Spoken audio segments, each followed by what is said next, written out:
per mettere a confronto aziende e mondo accademico. Nicola Corda.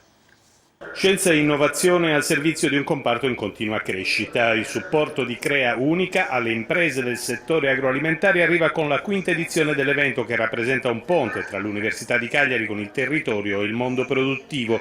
145 le imprese isolane iscritte, che si sono confrontate con 100 ricercatori di svariate discipline, un confronto informale diviso per argomenti e gruppi di interesse, una vetrina dell'innovazione, dalle etichette intelligenti che tracciano la storia di un prodotto, dal campo alla commercializzazione, fino alla ricerca che ci dice cosa ci piace mangiare, una questione genetica, ma non solo. Io credo che qualunque azienda che sviluppa dei prodotti alimentari dovrebbe assolutamente essere interessata, perché noi con queste tecniche gli diamo la possibilità di creare alimenti personalizzati che possono mettere insieme i fattori edonistici del cibo con i fattori dietetici. Domande e offerta di innovazione si incontrano nei gruppi tematici proposti dagli imprenditori, da come facilitare il recupero degli scarti alimentari, impostare il processo di controllo sanitario o la richiesta di come ridurre i costi con l'energia che è in cima alla lista, e poi le soluzioni per una produzione più sostenibile. Per fare in modo che ci sia un modo di coltivare più sostenibile,